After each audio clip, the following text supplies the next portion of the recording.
আমরা জাহাঙ্গীর গেট থেকে বিজয় সরণি পর্যন্ত আসার আগেই দেখি কেউ হাতুড়ি নিয়ে, কেউ সাবাল নিয়ে, কেউ দাও নিয়ে, কেউ খুন্তা নিয়ে, আর কেউ রশি নিয়ে এই মূর্তির গলার উপর, মাথার উপর গিয়ে উঠছে।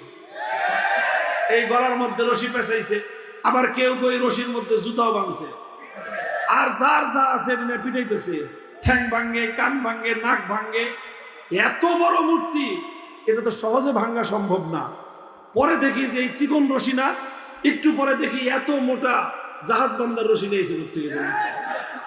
আশ্চর্য হয়ে গেলাম যে বাঙালি কোথেকে আনে এগুলা, এত বিশাল রশি এনে এই গলায় পেঁচাইছে, আর এইভাবে মারো ধরে হেক্কা টান করে টানতেছে।